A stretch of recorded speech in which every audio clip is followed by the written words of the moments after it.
예언자들은 인류에게 신의 계시와 종말의 메시지를 전달한다고 주장한다. 그러나 그들의 예언은 스핑크스의 수수께끼와도 같을 따름이다. 예언자들은 선과 악의 싸움으로 세상이 혼돈에 빠질 것이라 내다보고 있다. 화산이 폭발해 시커먼 재가 하늘을 뒤덮고 태풍이 몰아쳐 대륙은 300m 해저로 가라앉는다고 한다.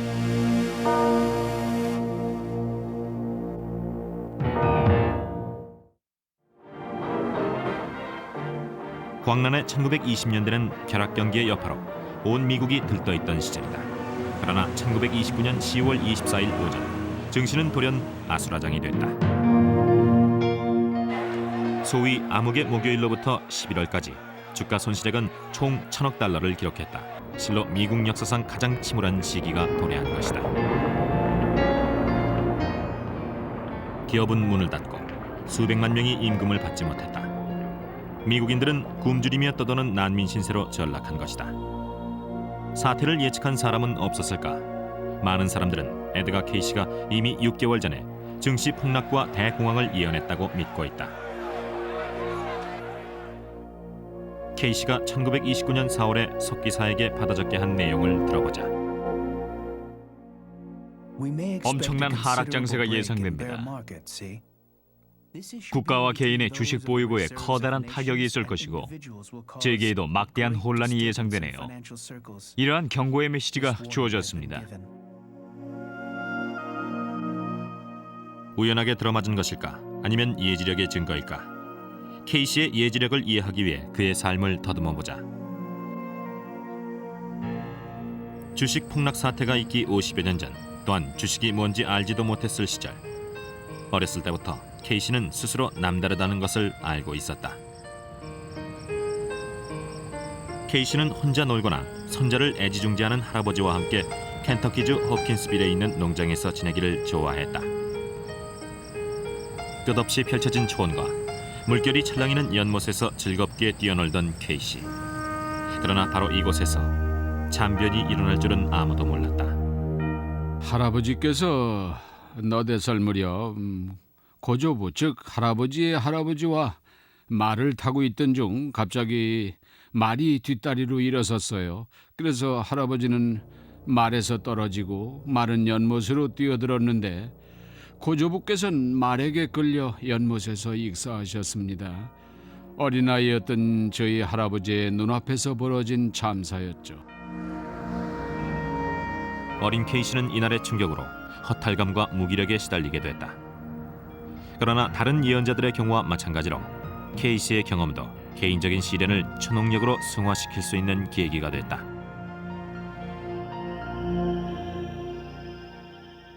학교 공부에 전념해야 할 때도 그는 책을 베고 잠을 청했다. 잠에서 깨어나면 책의 내용이 모두 머리에 들어와 있는 것이었다. 이처럼 어린 날부터 특이했던 그는 어느새 잠자는 예언가로 알려지게 됐다.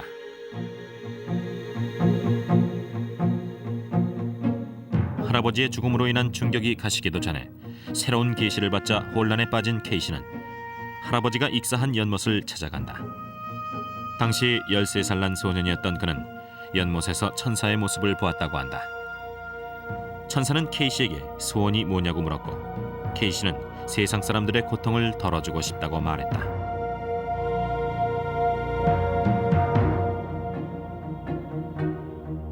케이시는 20대 초반에 그 소원을 이룰 기회를 갖게 된다. 그에게 일어난 일들은 잠재된 예지력의 용도를 암시하는 듯했다. 그는 후두염을 앓았는데 상태가 너무나 심각했다. 간절한 희망을 품고 동종요법 의사를 찾아갔다. 의사는 그에게 최면을 걸었고 케이시는 최면 상태에서 스스로 처방을 내렸다. 결국 그는 스스로 치료한 것이다. 할아버지께서는 이러한 심령의 힘을 신께서 준 선물이라 여기셨죠. 신이 주신 재능이기 때문에 사람들을 도는 데 써야 한다고 결심을 하신 것입니다. 심령 치료는 일단 성공적이었다. 그러나 그의 의도와는 달리 이 능력을 두려워하는 사람도 많았다. 혹시 악마의 힘이 아닐까 하는 의혹에 시달리기도 했고 부적절한 치료법이라든가 본인의 능력이 아니라는 의심을 받기도 했죠. 케이시는 인류의 미래를 내다볼 수 있다고 했고 그가 내다본 앞날에 자신도 깜짝 놀랐다. 1936년 전쟁이 닥쳐올 것이라고 예언했는데 이에 대해 확신하지 않는 사람들도 동일한 불안에 시달렸다. 케이시의 말은 어쨌든 예언으로 받아들여진 것이다. 세계 각국의 상황을 돌아볼 때 많은 국가가 커다란 불안에 처해 있음이 감지됩니다. 이러한 정세의 영향은 여러 나라에 나타나게 되는데 오스트리아와 독일, 향후에 일본이 부각될 겁니다. 이러한 현상이 서서히 대두되면서 결국엔 나치의 정면으로 대항하는 거대한 세력이 성장하게 되죠.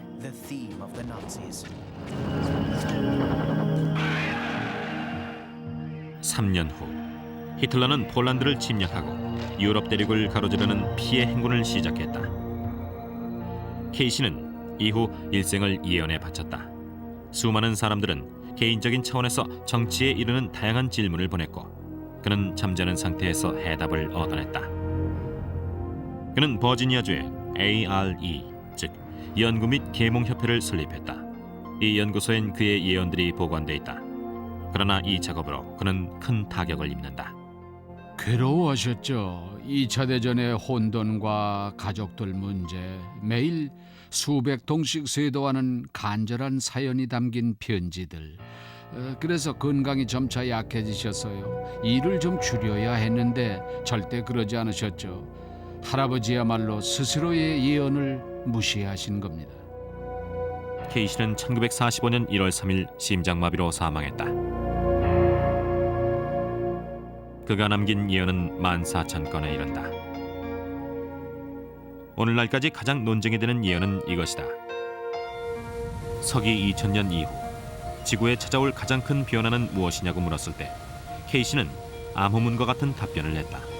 한편으론 비판의 대상이 되기도 하는 예언이다. 자전축의 변동이 생기고 새로운 주기가 시작됩니다. 새로운 주기가 좋은 것인지 나쁜 것인지에 대해선 설명하지 않았다. 어떤 방향으로 변화할지는 두고 봐야 할 문제다. 케이시의 예언은 불가사의한 영역을 넘나드는 특권에서 비롯된 것인가, 혹은 불확실한 무의식의 흐름에 불과한 것인가. 예언이 현실과 일치하지 않음을 밝혀내는 데 전념하고 있는 제임스 랜디. 그는 케이시의 예언이 너무나 모호하다고 지적한다. 정말 황당하네요. 2000년 혹은 2001년에 이런 일이 터진다니 큰일 난 것처럼 말했지요. 자전축이 바뀌고 새로운 주기가 시작된다는데 이 현상은 30분마다 일어난다고도 볼 수 있고 새로운 주기의 실체에 대해선 함구했어요. 케이시는 늘 그런 식으로 말을 흐립니다. 예언자들이 쓰는 모호한 표현 때문에 예언의 내용이 잘못 해석되는 경우도 종종 발생한다. 이에 대해 예언가들은 사기꾼이며 모호한 언어는 그들의 책략이라는 비판이 있다. 케이시가 얼마나 모호한 표현을 쓰는지 예를 하나 들어볼까요? 얻고자 하는 정보에 관한 모든 사실과 요인에 대해 적절한 주의를 기울이기만 한다면 해답을 얻게 될 것이다. 해답이란 이미 존재하고 있는 조건과의 관계에서 얻어지는데 이는 확실한 직감 혹은 타인의 마음을 관찰함으로써 얻는 인상을 통해 구하게 될 것이다. 뭐다 비슷한 말의 반복이네요. 저로선 도저히 납득할 수가 없군요. 오히려 비판론자들은 예언의 본질에 포괄적인 측면이 있다는 점을 인정해야 한다고 생각을 합니다. 그리고 나서 예언에 담겨 있는 정보 중 자신과 관련된 적절한 항목을 추출해서 보다 행복하고 충만한 인생을 꾸려나가고 자기 자신을 더 잘 이해하고 타인과의 관계 또 신과의 관계를 향상시켜 나가야 합니다. 예언은 상상력을 필요로 하고 신념의 세계엔 본질적으로 불가사의한 측면이 있다. 그러나 예언자는 그의 왕국에선 군림할 수 없다는 말이 있듯 불가사의한 종말의 비밀을 알고 있다고 주장하는 예언자들은 끊임없는 시비의 대상이 되는 것이다. 일찍이 먼 미래를 내다볼 수 있다고 주장했던 예언자들은 많았다. 이 예언을 믿는 사람들은 오늘날까지도 예언에 숨겨진 비밀을 밝혀내기 위해 고민하고 있다. 1999년 일곱 번째 달에 하늘에서 공포의 대왕이 내려오리라. 이 시구는 400여 년 전에 씌어진 것이다. 떠돌이 혜성이 1999년 지구를 향해 돌진해 가장 난폭한 전사를 부활하게 하고 아마겟돈을 일으킨다고 했다. 16세기 프랑스에 살았던 미셸 드 노스트라담. 우리에겐 노스트라다무스로 잘 알려진 인물이다. 예언으로 인해 그의 목숨이 위태로워지기도 했지만 한편으론 종말의 예언자라는 명성을 얻기도 했다. 노스트라다무스는 1503년 프랑스 남부 프로방스 지역에서 태어났다. 당시 유럽엔 종교 재판이 한창이었다. 그의 부모는 유태인이었기에 박해를 피해 아들을 가톨릭 신자로 키웠다. 그러나 노스트라다무스는 몰래 유대교와 천문학 및 신비주의를 공부했다. 이는 당시엔 금지된 학문이었다. 그는 의사가 된 후에도 금지된 학문을 계속 연구했다. 결혼 후 아들 둘을 낳고 큰 문제 없이 살아가던 노스트라다무스. 1525년 흑사병을 퇴치하면서 그는 의사로 프랑스에서 큰 명성을 얻게 된다. 그가 내린 처방으로 위생 상태를 개선해 수천 명의 목숨을 구한 것이다. 1537년 그가 아쟁 지방에 살던 때였죠. 흑사병이 그 마을을 급습했는데 노스트라다무스의 가족도 희생됐습니다. 사람들은 의사가 자기 가족도 못 구한다면서 분명히 악마와 한패거리일 거라고 의심했죠. 로마 가톨릭 교회로부터 악마와 교신했다는 죄를 선고받은 노스트라다무스. 그는 프랑스를 떠나 이탈리아로 피신한다. 어린 날의 케이시처럼 노스트라다무스도 개인적인 시련을 겪으며 예언자로서의 기초를 다지게 된 것이다. 당시 노스트라다무스는 비통에 잠겨 자신의 모든 신념을 반추해보는 시간을 가졌는데요. 예지력은 개인적인 비극이나 진실에 대한 충격에서 비롯되는 경우가 많이 발견됩니다. 노스트라다무스는 흑사병으로 가족을 잃었을 뿐만 아니라 그가 쌓은 모든 명성을 순식간에 잃었죠. 어느 날 그는 이탈리아의 시골길을 배회하다가 우연히 한 무리의 수도사들과 마주친다. 그는 자신도 모르게 그중 한 명에게 무릎을 꿇고 이렇게 외쳤다. 교황님 앞에 무릎을 꿇고 고개를 숙입니다.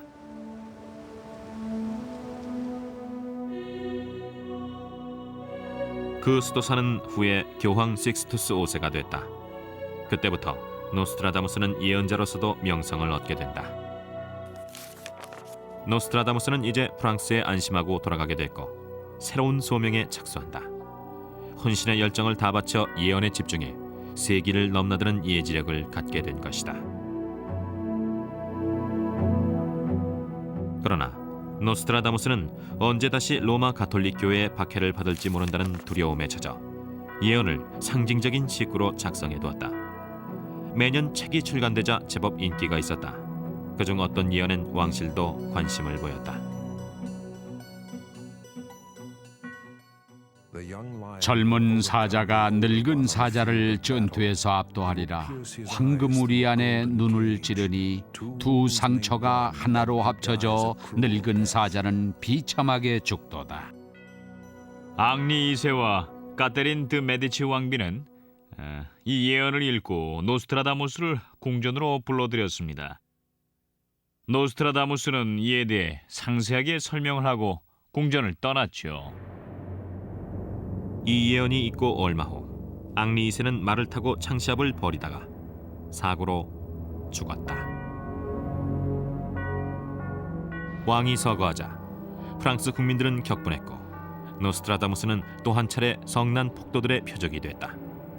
그러나 이때 다행히 왕비가 개입해 박해를 모면할 수 있었다.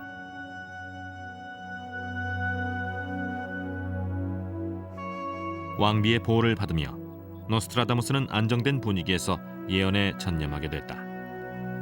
1년의 예언시에서 그는 세상의 종말을 가져올 3명의 적그리스도를 지적했다. 포네일러로는 왕족이라기보다는 전사다. 찬사를 받으며 합류하는 하천으로 나아갔으나 주교의 영역에 들어가기는 거부한다. 타락한 그를 프랑스가 옥에 가두리니.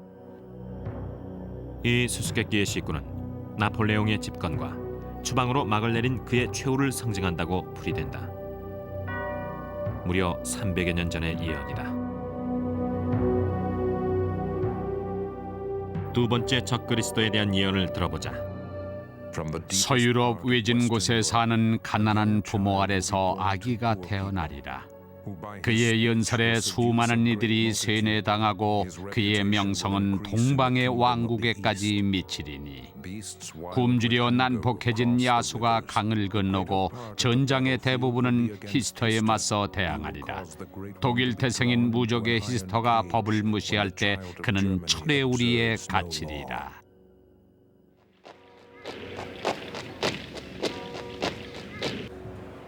(20세기의) 노스트라다무스 추정자들은 두 번째 적그리스도가 히틀러와 제3제국을 상징하는 것으로 해석한다.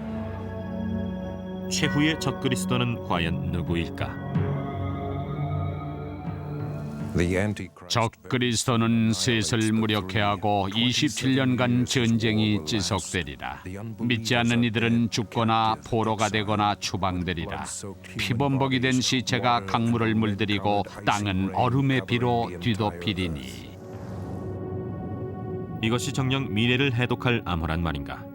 노스트라다무스는 수세기 전 우리에게 이러한 경고를 내렸단 말인가?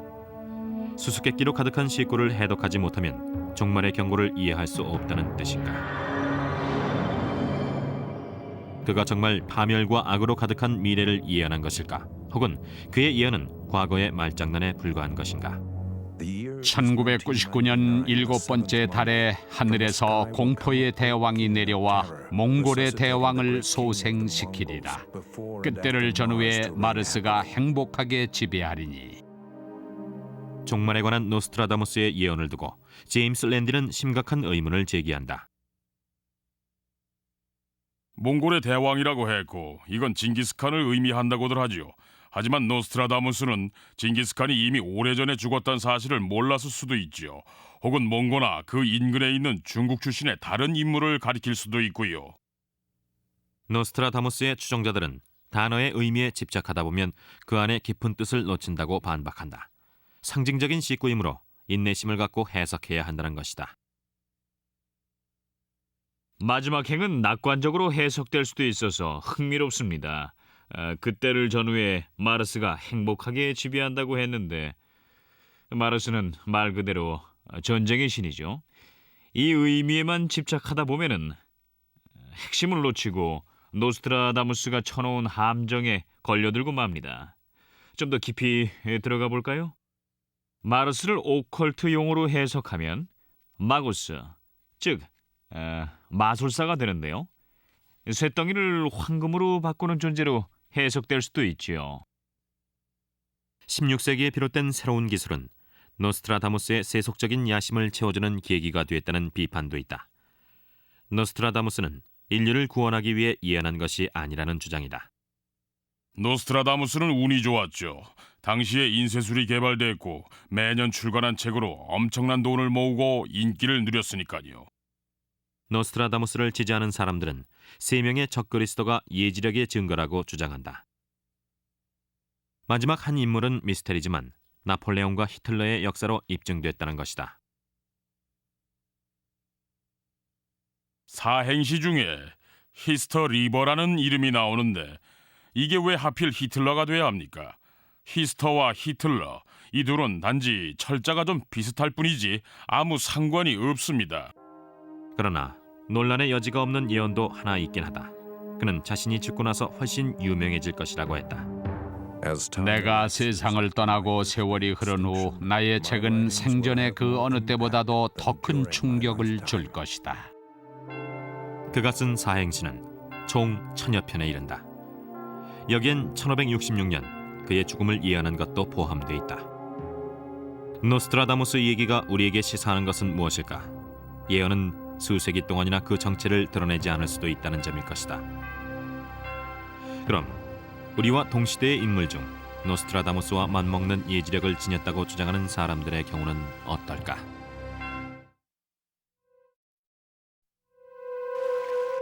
예언의 황금기는 이미 지나가 버린 것일까? 하늘은 침묵하고 있을지 모르나 오늘날에도 신으로부터 긴박한 메시지를 받고 있다고 주장하는 사람들이 있다. 엘리자베스 클레어도 그중 하나다. 현대는 암흑의 시대죠. 이 암흑은 물고기 자리가 지배하는 2500년에 걸쳐 형성돼 왔는데 이제 우리가 이에 대비할 때가 됐어요. 향후 3년간 상황은 더욱 악화될 것입니다. 케이시처럼 엘리자베스도 어린 시절 신의 모습을 보았다고 한다. 그러나 엘리자베스의 주장은 더 많은 비판을 불러일으키고 있다. 4살 때 뉴저지주 레드뱅크에 있는 집에서 모래 상자를 갖고 놀던 중 주변이 갑자기 나일 강변의 백사장으로 변했다는 것이다. 엘리자베스의 모친은 딸이 전생을 본 거라고 했다. 엘리자베스는 그 당시 신의 손길을 느꼈다고 한다. 저는 신의 부름을 받았고 신이 제게 맡긴 사명이 있기에 저를 부르셨다는 걸 어렸을 때부터 잘 알고 있었어요. 전생에 저는 성녀 마르타였기 때문에 첫눈에 주님이라는 걸 알 수 있었습니다. 또한 저는 성녀 시에나의 카타리나였기도 했었죠. 엘리자베스는 신앙생활에 전념하며 젊은 시절을 보냈고 대학 시절엔 예언자 마크가 이끄는 서밋 라이트하우스라는 종교단체에 가입했다. 이 단체는 탁월한 지도자들의 가르침을 신봉한다. 탁월한 지도자란 예수와 부처, 공자를 일컫는데 이 지도자들은 선택된 인간의 몸으로 거듭나고 예언자 마크도 그들 중 하나라고 주장한다. 엘리자베스는 마크를 만나면서 또 신의 모습을 보게 된다. 신이 그녀 앞에 나타나 마크의 전령이 되라고 지시했다는 것이다. 이 지시에 따라 그녀는 마크를 도와 예언을 전파했다. 이들은 공동의 목표를 향해 매진했고 1963년 부부가 됐다. 이들은 4년 후 종말을 감지하고 신도들에게 암흑의 주기가 시작됐다고 경고했다.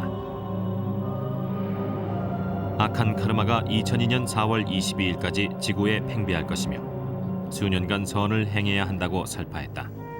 오직 선만이 악의 카르마를 이겨낸다는 신념에서였다. 1973년 마크는 갑자기 심장마비로 사망했지만 엘리자베스는 종말에 맞서 싸울 각오로 우주와 승리의 교회를 설립한다. 현재 이 교회는 전 세계에서 수천 명의 신도를 확보하고 있다. 300명으로 구성된 커뮤니티가 있는 국제본부는 몬타나주 옐로우스톤 국립공원 근처 광활한 목장에 건립됐다.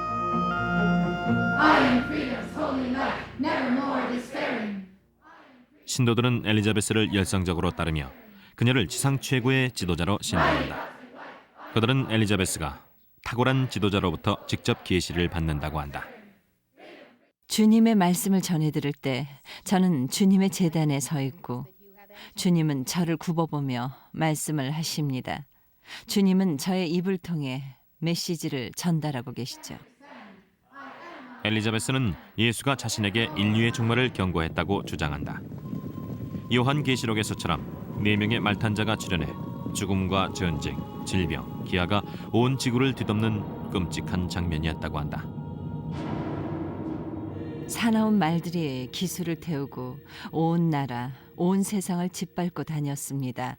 여기엔 여러 가지 이유가 있겠지만 이제 계시와 예언의 시간이 왔음을 알리는 겁니다. 저는 말과 기수의 모습을 똑똑히 봤어요. 1980년대 후반 엘리자베스는 1990년 4월 23일이 되면 과거 2만 5천 년간 누적된 악이 세상을 급습할 것이라고 예언했다.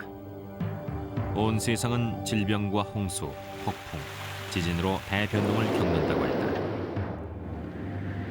신도들은 그날 목장의 대피소로 몰려들었으나 몇 시간이 지나도 바깥 세상엔 아무 일도 일어나지 않았다. 예언이 빗나간 것이다. 이들에 따르면 그 사태는 일종의 예행 연습이었다. 엘리자베스는 철저한 준비야말로 선한 카르마를 행하는 것이라고 설명했다. 종말의 시기는 악한 카르마에 대해 어떻게 대처하느냐에 따라 달라진다고 한다. 영혼이 여러 번 거듭나야 악한 카르마를 극복하는데 이때 가장 효과적인 방법은 사랑이라고 주장한다. 상황의 최악으로 치닫느냐, 그나마 좀 덜한 사태가 벌어지느냐는 인류가 신의 품으로 돌아가는지 자기 자신에게만 집중하는지에 달려 있어요. 사랑을 회복해야죠. 깊은 사랑은 악한 카르마를 억누를 수 있어요.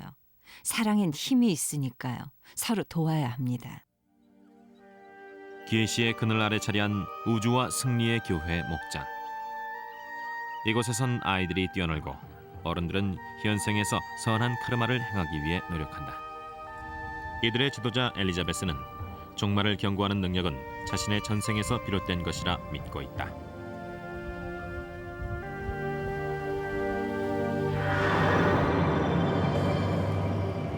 과연 엘리자베스는 수천 년간 환생을 거듭하며 신의 계시를 전달하고 있는 것일까? 조셉 심하르트는 수년간 엘리자베스를 신봉했으나 신념에 대한 회의로 교회를 떠났다. 그는 엘리자베스는 사기꾼이고 전생에 대한 주장이 그 이해라고 말한다. 전생에 캐서린 대제인 적도 있었고 시에나의 카타리나와 기네비어 왕비였던 적도 있었다고 하죠. 물론 이것 말고도 많이 있습니다. 캐서린 대제였다는 사람은 엘리자베스 외에도 둘이나 더 있는데 그럼 뭔가요? 이게 바로 문제점이죠. 심하르트는 또한 엘리자베스의 영적인 능력에 대해서도 회의적이다. 엘리자베스는 탁월한 지도자들이 제단에서 맴돌며 계시를 내린다 하고 신도들은 이를 굳게 믿는다. 그분을 안 지 25년째예요. 그동안 신이 예언자 엘리자베스를 통해 말씀하시는 걸 분명히 들었고요. 신이 존재한다는 게 느껴집니다. 신의 조언을 제 귀로 들었고 세상을 어떻게 바꿔나갔는지 알고 있으니까요. 예언자 엘리자베스는 탁월한 지도자인 신의 대변인이죠. 엘리자베스와 그녀의 예언에 대해 이처럼 강한 신념을 표명하는 신도가 있는가 하면 이 모든 것은 한낱 망상에 불과하다는 비판도 있다. 스타인만의 주장은 그저 자기 생각일 뿐입니다. 감성적인 측면으로 기울어지면 자기가 보고자 하는 부분만 수용하게 되는데 스타인만은 수십 년째 그러고 있어요. 처음엔 제 눈에도 신기해 보였던 현상도 엘리자베스를 불신하게 된 후에 다시 봤더니 이건 완전히 사기예요. 어느 날 엘리자베스와 같은 이들에겐 사기꾼이란 비난이 쏟아지고 있다. 그러나 이에 대한 엘리자베스의 대응은 단호하다. 비록 과거에 자신의 예언이 빗나갔을지라도 여전히 신의 계시를 전할 뿐이라고.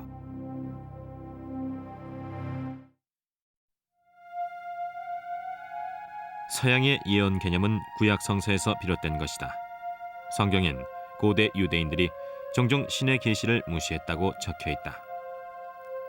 이때 사막에서 한 예언자가 나타나 미신적인 우상 숭배를 그만두고 신앙을 회복하지 않으면 신이 그들을 벌할 것이라고 경고했다. 보라, 주께서 땅을 공허하게 하시고 황폐케 하시며. 이사야 24장 1절. 예언자들의 제왕 이사야는 이미 3000년 전에 종말을 예언했다.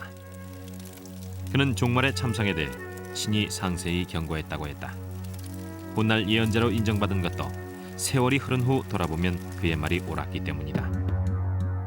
종말이 임박한 듯한 분위기는 기원전 8세기에도 마찬가지였다. 유다 왕국이 우상 숭배로 혼란에 빠졌던 시기, 청년 이사야는 타락과 부정을 비판하는 카리스마적인 연설을 펼쳤다. 그는 유다 왕국의 왕들에게 신임을 얻어 왕에게 조언을 했지만 그의 노력에도 불구하고 왕국은 붕괴의 위기에 처했고 이때 갑자기 25살 난 청년 이사야의 눈앞에 신이 나타났다. 신은 그를 예언자로 선택하고 달아오른 숯을 입술에 대어 죄를 사한 후 계시를 전하게 했다. 그러나 유대인들은 이사야의 말을 듣지 않고 우상 숭배를 계속했다고 성경에 적혀 있다. 이사야는 유대인들에게 경고를 했습니다. 신을 무시하면 유대인들이 노예가 될 것이라고 말이죠. 구체적으로 바벨론의 노예가 될 것이라고 예언을 했는데 정말 그렇게 됐습니다. 기원전 597년 느부갓네살 2세가 유다 왕국을 쳐들어왔을 때 수많은 유대인들은 노예가 됐다. 어느 날 신은 이사야의 입을 통해 특별한 아기가 태어날 것을 예언했다. 처녀가 잉태하여 아들을 낳을 것이요 그 이름을 임마누엘이라 하리라. 이사야 7장 14절. 이사야는 임마누엘이란 양치기가 그의 무리를 이끌고 타락과 고통이 없는 새로운 세상으로 나아갈 것이라 예언했다. 800년 후 초기 기독교인들은 이 구절을 재해석했다. 양치기는 로마인들에 의해 십자가에 못 박힌 유대의 또 다른 예언자, 즉 갈릴리 사람 예수인 것이다. 이사야는 노후에도 예언을 멈추지 않았으나 그로 인해 비참한 최후를 맞이했다. 그는 유대의 새로운 왕에게 우상 숭배를 그만두라고 설득했다. 그러나 왕은 이사야를 통 안에 밀어넣고 톱으로 몸을 두 동강 내 죽였다.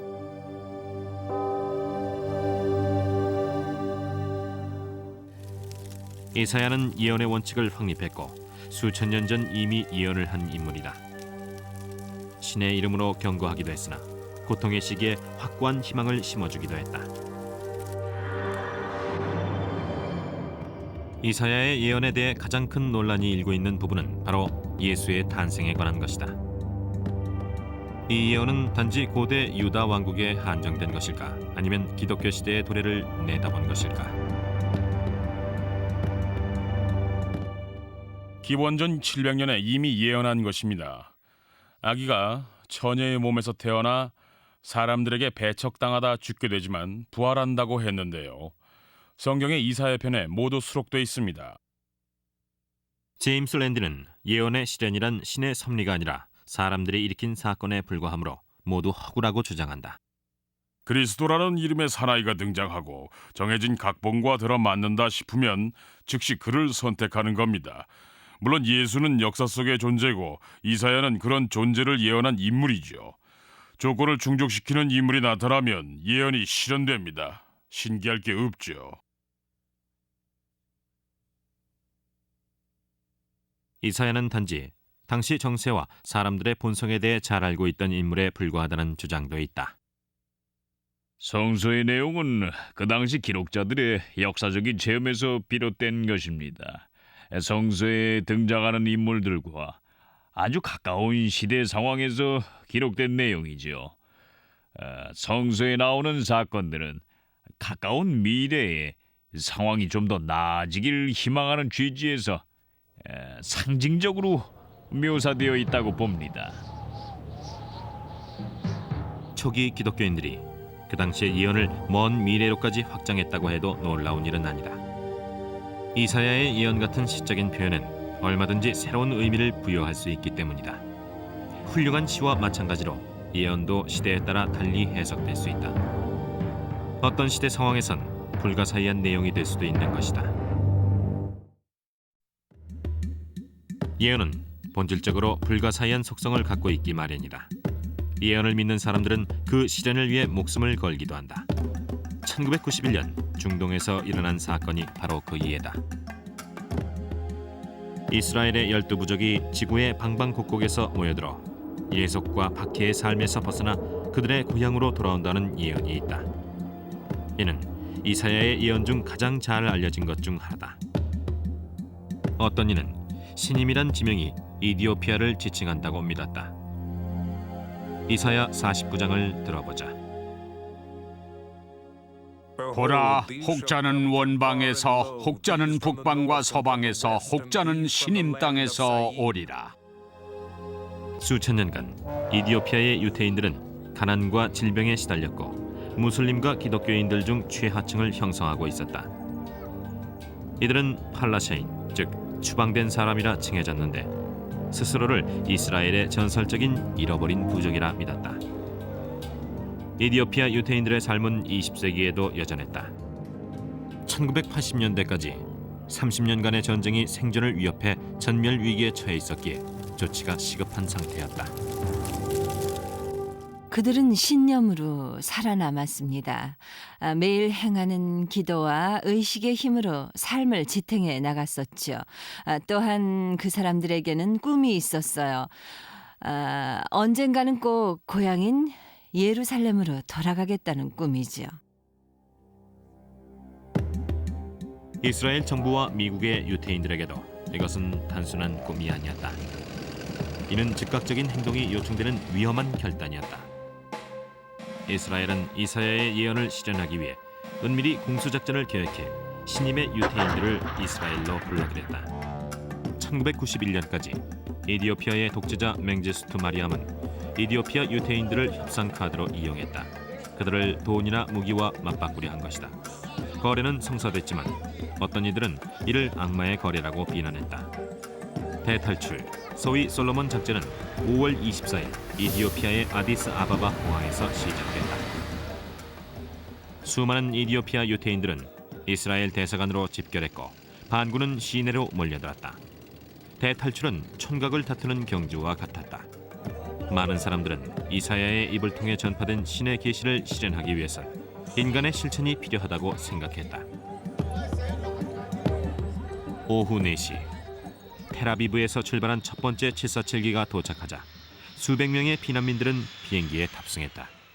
이제 약속의 땅으로 가는 것이다. 뭐랄까, 신비로운 정적이 감돌았습니다. 비행기 탑승은 물론이고 공항에도 처음 온 사람들이 마치 아메리칸 에어라인을 자주 타본 승객들처럼 침착하게 행동을 했지요. 기적적인 공수작전이었다. 비행기가 머문 시간은 단 15분. 엔진을 끌 틈도 없었다. 한 대가 떠나면 다음 비행기가 도착했고 한치의 오차도 없었다.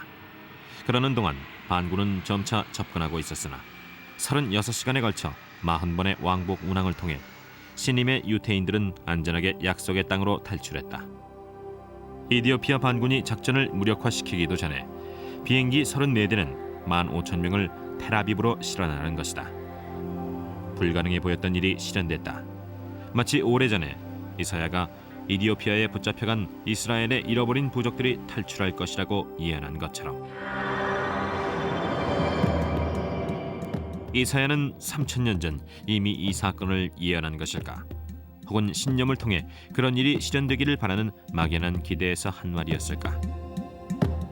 이 대탈출은 단지 이사야에게서 약간의 조언을 받은 것에 불과하다고 주장하는 사람들도 있다. 신의 섭리를 전달한 것이 아니라 그저 넌지시 암시를 던졌다는 주장이다. 이들의 귀환은 이 사람들 스스로 개척해낸 역사입니다. 기원전 8세기의 인물이 아프리카와 중동의 판도를 예측했다고 생각하지는 않습니다. 종종 사람들은 스스로 행동하고서도 마치 고대의 예언에 의해 실현된 거라고 믿는데 어떤 의미로 보면 우습게도 그건 오히려 사람들 덕에 실현된 것이죠. 시대를 초월해 전 세계를 떠도는 유태인들을 모두 포괄하기 위해 일부러 예언을 모호하게 했다는 주장도 있다. 이사야는 확실히 미래를 예언한 거예요. 이디오피아의 유태인이라든가 러시아의 유태인 또는 예멘이나 시리아라는 식으로 확정하진 않았지만 확실한 건 이겁니다. 흩어져 있던 유태인들이 언젠가는 고향으로 돌아간다는 거죠. 그 예언이 바로 솔로몬 작전과 함께 실현된 거예요. 시대를 막론하고 예언자들은 종말에 대한 공포와 새로운 시작에 대한 희망으로 상징되는 인간의 본능을 충족시키기 위해 노력해왔다. 예언자의 권위 있는 한마디는 종말의 그늘에 한 줄기 빛을 던져주는 것이다.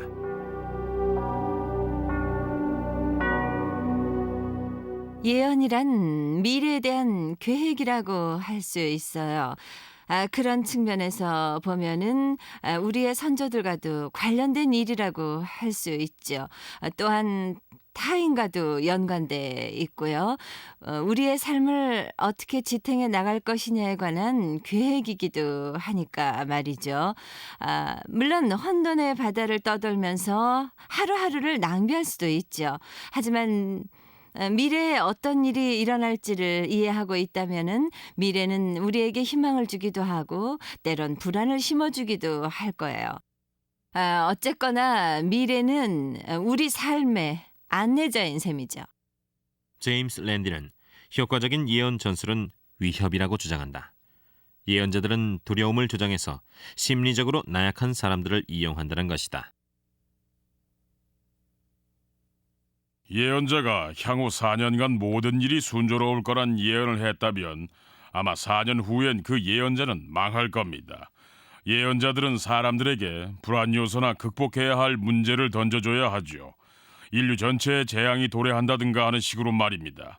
이건 아주 흔한 수법이에요. 재앙은 바로 예언의 핵심 요소지요. 예언자 엘리자베스의 추종자들은 이에 대해 반발하며 회의론자들은 예언의 핵심을 간과하고 있다고 주장한다. 예언엔 종말의 경고 못지않게 변화에 대한 처방이 담겨 있다는 것이다. 분별이 있는 사람이라면 엘리자베스가 아주 중요한 메시지를 전달한다는 걸 느낄 겁니다. 우리는 사람들에게 정보를 전달하고 그들이 더 잘 살 수 있도록 돕는 데 관심이 있어요. 엘리자베스는 바로 그런 일을 하죠. 그러나 예언자들은 인간의 약점을 악용한다는 비판을 받기도 한다. 스스로 문제를 해결할 수 있는 능력이 있으면서도 쉬운 해답을 바라는 인간의 본성을 이용한 것이다. 다들 마술처럼 뚝딱 해결책이 나타나기를 바랄 겁니다. 누군가가 우스꽝스러운 터번을 쓰거나 귀걸이 코걸이를 하고 혹은 별자리 지도라도 뒷배경으로 하고 나타나면은 그 사람 말을 믿는 경향이 있죠. 하지만 신념의 기본은 논리와 이성입니다. 예언자들을 조사해보았지만 아주 엉성한 부분이 많았고 이들의 예언은 빗나갔어요. 실현된다고 믿어주면 예언자들만 이익을 보는 거죠. 하지만 믿으려고 달려드는 사람들을 믿지 못하게 만들어줄 증거는 어디에도 없군요. 세상은 끔찍한 재앙으로 멸망할 수도 있고 한 걸음씩 꾸준히 진보해 나갈 수도 있다. 어쨌거나 예언자들은 계속 미래를 내다볼 것이고 회의론자들은 터무니없는 예언에 대해 비판을 멈추지 않을 것이다.